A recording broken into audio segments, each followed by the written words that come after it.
শুভরাত্রি। শুভরাত্রি কেন বললাম? এখন রাত্রি 12:30 বাজে, যখন মা আসছে আমাদের ফরচুন হাইটসে। গ্রুপে দাদারা এই ভিডিওটা পোস্ট করেছিল, তাই আমি এখানে অ্যাড করে দিলাম। তো দেখো কি উদ্দীপনা সবার মধ্যে, 1 বছর পর মা আবার আসছে। অনেক কিছুই কিন্তু আজ যেন ম্লান, উৎসব কিছুটা বিমুখরিত।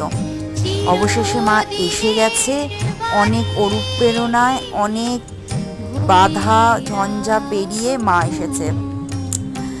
অনেক কিছু, অনেক সমাজকে সংস্কার করার দায়িত্ব এখন মায়ের ওপর, অনেক কিছু ঠিক করার দায়িত্ব মায়ের ওপরে।